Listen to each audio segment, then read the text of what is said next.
Welcome to Highly Questionable. It creeps me out every time. It's worse than whistling into a microphone. It's cracking your neck into a microphone. That's Pablo Torre. That's Sarah Spain. Sarah's the one who whistles into the microphone all the time. How about this? Oh, man. Could you see the Seahawks actually trading Russell Wilson?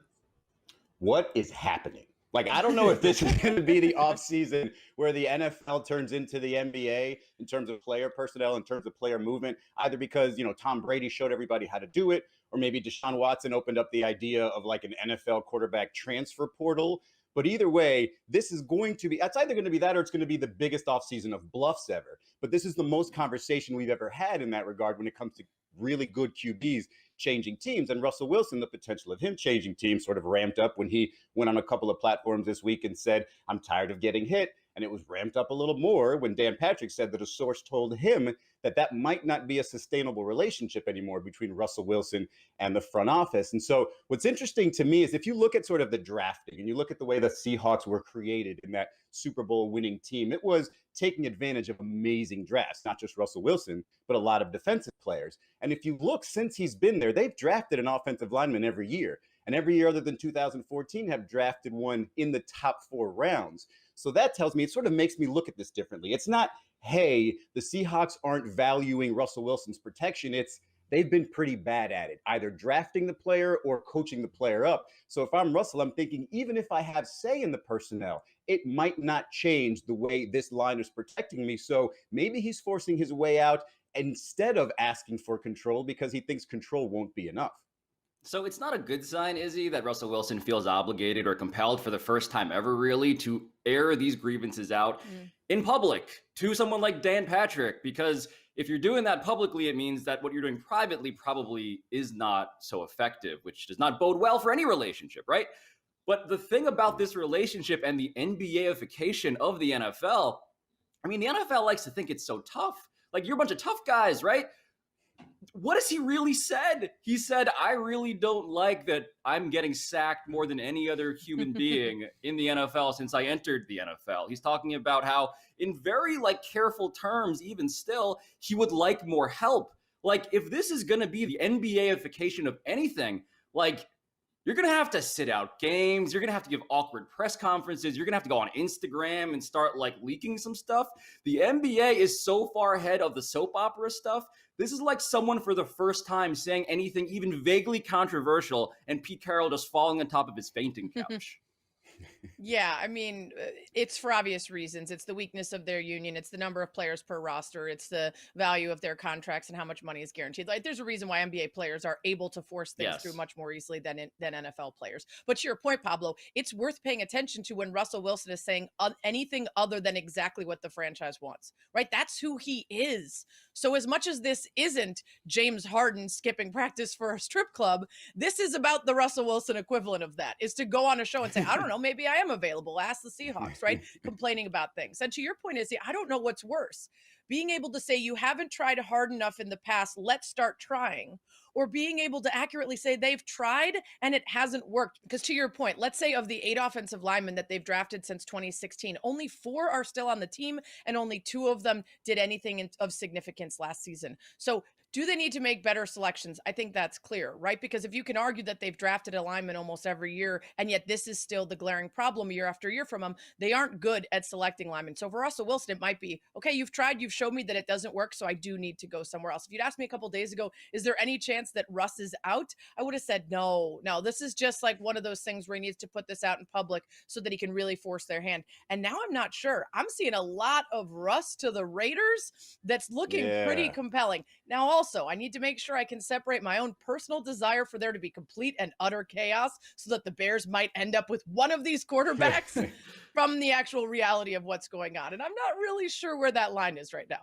Pablo, to your point, I don't think anybody has dumbed this down enough for me to really laugh at Russell Wilson basically said, can I get out of here? Because it hurts. It hurts so much. Yeah. But by the way, if we can just focus on the question that we were asked on this show, because it wasn't will Russell Wilson be traded, which is like probably not. It's not could Russell Wilson be traded, which like maybe, but also probably not. It's could you see Russell Wilson get traded? And in that case, absolutely. I will see anything you want me to see for money. Are the Lakers playing LeBron too much, or does it not even matter with him? It's a heck of a question. LeBron has just played in his third straight overtime game. Last night's a 1-point win over the Oklahoma City Thunder. He did last night's game without Anthony Davis, who's still out with an Achilles injury. He has also recently voiced lament for the All-Star game actually happening, especially because it's been such a short offseason for him, obviously last year with the bubble ending in October. This all brings into question his minutes and whether he is sort of being run into the ground by Frank Vogel. He is averaging 34.7 minutes a game, which is about the same as last year, which was a career low. But if you look at sort of the varying ways that coaches look at this, Steve Kerr has said, we're not going to play Steph Curry extra minutes or extra games, just chasing W's. His health is what's most important. It feels like Frank Vogel isn't following that same theory here by playing him every single game, and presumably he will play in this All-Star game. Do we think he needs to hold back because the Lakers, when whole and with LeBron James healthy, seem to be the best team out there, regardless of record, regardless of standing, and in this postseason, probably won't be as much of a home court advantage again in the postseason. I think if I'm Frank Vogel, I'm giving the dude a day off or two. He doesn't have to go full Tom Brady and play every single game and win a Super Bowl. Just give me some days off. Well, it's been 8 years since we started asking if LeBron James is playing. I'm sure people are even asking before that, but it's been almost a decade of us asking, do we need to give LeBron James a break? And over, he has proved to us, both with the amount of money invested in that body and then that body's ability to withstand injury, that he can do it. Now, in this case, I do think, Izzy, that comment from him about the All-Star game is what's sort of needling at us here. We're thinking about the way he talked about his exhaustion, the way that he talked about how he hadn't signed up for that and he needed a break. And we're sort of internalizing that looking ahead.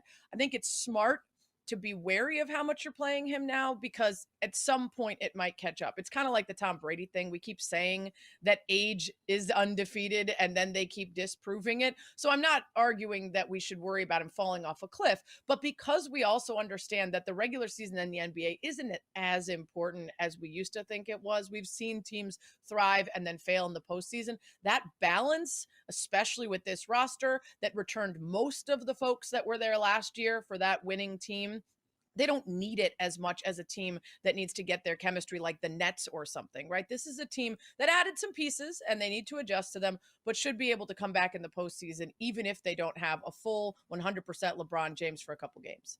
I just think it's very generous of you guys to even really care or even theorize about what Frank Vogel wants in this. Because if I know anything about how LeBron James is living his life, he is deciding everything that is happening to him. If he is going to play this many minutes, it's because LeBron James wants to play in this many minutes. He wants to play this many overtimes. He wants to, I think, and this is not a real spoiler alert for anybody, he wants to be considered the Tom Brady and beyond of the NBA. Winning another MVP this season, I think, is very important to LeBron James. Otherwise, he wouldn't really be doing any of this. So I think LeBron wants to play these minutes. That's why he's playing these minutes. I will only caution everybody else on the Lakers and in sports, really, to not say what someone like Kyle Kuzma said, which is, quote, being tired is just in your head. Like, I think that's true of LeBron James, singular greatest of all time candidate. But from Kyle Kuzma, that just has, like, Big Jesse Spano energy, right? Like, yeah, it's only tired in your head until you are so scared. Up next on HQ. Does Giannis deserve this? Yeah, kind of. I mean, the guy's the reigning MVP. And by the way, all we do otherwise with someone like, I don't know, I'll pick a name out of total random thin air here. Ben Simmons. How do we deal with Ben Simmons, who specifically knows he can't hit those shots? We yell at him for not trying to do exactly what Giannis did. Ben Simmons would have passed to Chris Middleton, and we would have killed him for it. So I'm just saying, hey, Giannis, it could be worse.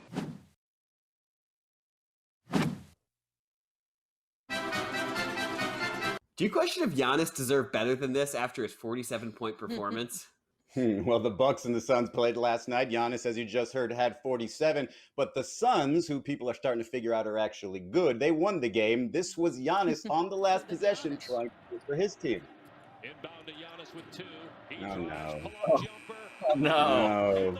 No. I mean, it's a dream situation if he's pulling up for a jumper. Oh, by the way, look to your right. Chris Middleton's wide open. Chris Middleton, so open and so good at shooting threes. As if the entire sports world or basketball watching world didn't know this already, Devin Booker told you how the Phoenix Suns were feeling as Giannis was. Well, what were you thinking when Giannis got that last look, that last look? That we're in good shape.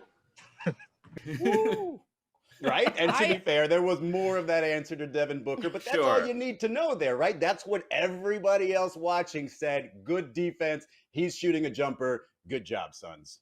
Yeah, the original question was, does he deserve better? And you want to say so when you're a superstar who put up 47.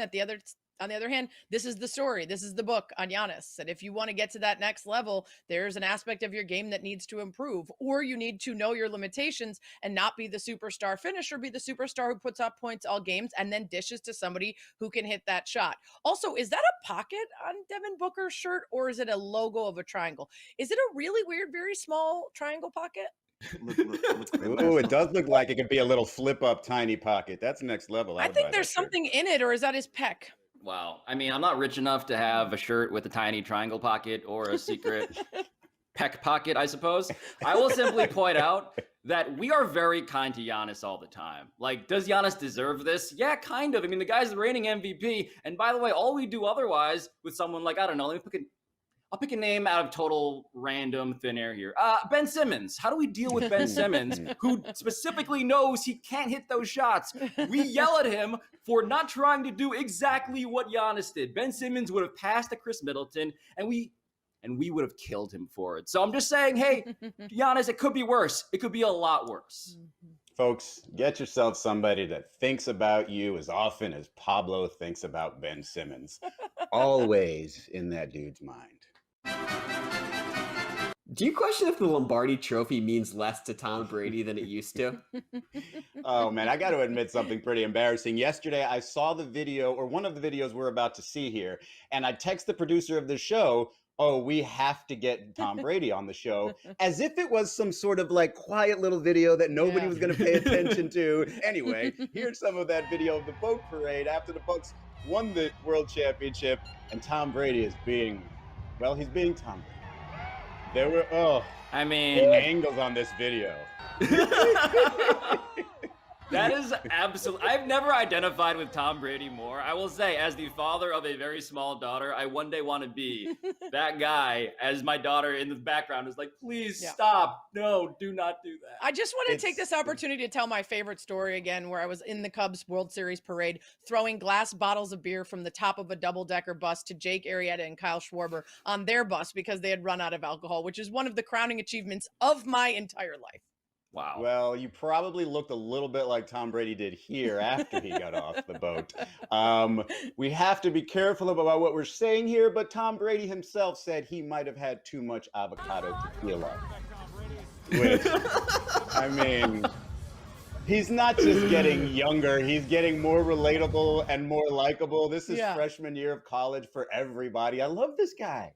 This is me when bars open. This is me when I've never been so jealous of a parade in my life. I've been stuck in my damn house. It's been snowing for 11 straight days, and they're in the sun on a boat getting publicly drunk. It's all I've ever wanted in life, and especially the last 2 weeks. I just love that there are people in suits covering this like it's still like a congressional investigation. It's like, sir, Mr. Brady, how did it feel winning your 7th ring? And he's just like, blah. But look at him though. Like that for guy a in the drunk suit. mess, he still looks amazing. Like he's got his sunglasses on. You can't see the crazy eyes. And now post-celebration, we've got some sound bites from Tom Brady, Jason Light, and Bruce Arians. You're gonna love them. So happy for our team. Everyone get to experience this. This is a very cool day. First boat parade in your career? Yeah. There were duck boats before, but it was freezing cold. There was nothing like this. There you go. 80 degrees. This is Perfect weather. what a nice day. And anybody that says run it back, all right, that's Kansas City's. We're going for 2. All right, we're going for 2, and we ain't stopping. All right, resources to keep all you guys together and to keep you next year. And we're gonna win this thing again. All right. So everybody went back to their college days, just Everybody dropping hit it bombs hard. all over the place. This might have been, those are great celebrations. This one might have been the best one from Devin White. Wow. It's his horse thing. Now, he did say he was going to be nude, right? But guys, he's riding a horse in shorts, which feels like a giant win for anybody.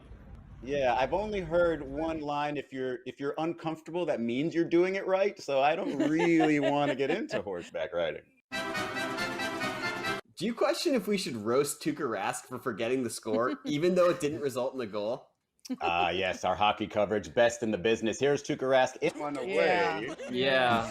The pull the goalie figure of speech I'm aware of from normal life tells me that's not a great idea in that kind of a situation. All right, so we need an explanation. Explain yourself. Well, I think we had the puck. I wasn't panicking at all. I was more laughing, actually, but definitely something that you want to do. You were alone. You know, hey, it's an entertainment industry, I guess, and that's what we're trying to provide. Entertainment for fans, I'm sure. Oh, nice spin. Shock at Excellent first, pivot. but hopefully they got a good laugh out of that. I'll give you another pivot here. This could mean a lot of things, but this year you could say he's pulling a Tom Brady. Remember, he didn't know there were fourth down. There you go. Championship. Let me explain to you. Let me explain to you in 0 words how somebody who's great can just forget the game situation. I don't know what Tuukka Rask. I don't know what Tuukka Rask normally sounds or looks like, but he came out there with the attitude and the posture and the wardrobe of a guy who is definitely lying to you. Like he brought out a scarf. He's covering his face with his hand. What about the scarf says liar, Pablo? I don't understand this. I would purchase that scarf, and I feel like I don't want to anymore. He is trying a little too hard to boost his credibility. He's above this. Oh, guys, it's just entertainment. It's just on the face, entertainment. yes.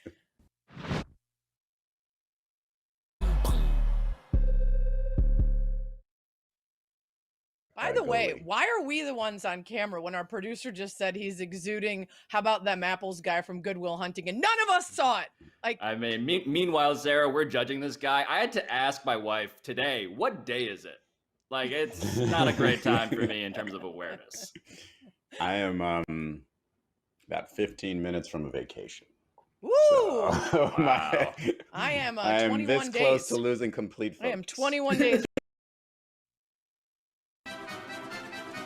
On Twitter, Bears Trade Mania featuring David Montgomery. As if Sarah wasn't already crazed by the ideas that the Chicago Bears were in trade rumors for Carson Wentz. And involved in those trade rumors was the very popular running back Tariq Cohen. Now you have another Bears running back, David Montgomery, going on Twitter and doing this. Playing in Chicago has been fun, and I met some great people along the way. Thanks, 2 Magic exclamation Johnson. points. Really hard to misunderstand that. Am I right? It seems like, wow, playing days in Chicago are over. It was fun, met great people. Let's move on. But he followed that up with this. Y'all took that completely wrong. It was not intended in the purpose of football. It has nothing to do with ball. I love Chicago, and I'm ready to be here for a long time and win a lot of games. Sarah, I would ask you, are you intrigued? But I want to ask you, did you just go nuts, really? Did this guy just move from the city to the suburbs and just scare all of Chicago? Listen, I know exactly what happened. They probably told him he was part of a deal that wasn't done, but not to say anything yet because it wasn't finalized. And he went out and tweeted anyway, because this is a team, remember, in 1999 that announced Dave McGinnis as their new head coach. The only problem was Dave McGinnis hadn't signed the contract, and he was watching on TV when they announced that he was the new head coach, was none too pleased by that, didn't like the contract, never signed it, and never was the Chicago Bears head coach for any period of time. So this is not at all surprising to those of us who have to suffer through this team and its dealings for the entirety of our lives. So you're telling me Carson Wentz is still a possibility. Can't wait for that to happen. Pablo, are you intrigued? I am very intrigued because, guys, I do actually, this is a good occasion for me to tell you guys this. Doing Highly Questionable has been fun, and I met some great people along the way. So, wow. You know. Wow, I'm so sad to see you go, Pablo. Is this your last show? What do you mean? This is your last show? Not following. God, that's bummed. It's a good run. That I'm continuing. Good run. Has not ended at all. No, it's What? still Wait, so you're has not been leaving? and also remains. Wait. What are you guys not getting about this? I What's love doing the show. I'm still happening? doing the show. I'm on the run that has been great and is still great for many days into the future. Clearly. Wait, are you not talking about TV at all? Like this isn't about TV? We're on TV. That's all the time we have for today. That's Sarah Spain. That's What She Said podcast. You can catch that wherever you get your podcast. And that's Pablo Chori, ESPN Daily on the Daily. Yes. And that's Izzy Gutierrez. He's going to be on a boat in 5, 4, 3. See ya. See ya, Izzy. Happy Thursday. That feels like a Friday. Enjoy Just both for of you, your you piece vacation.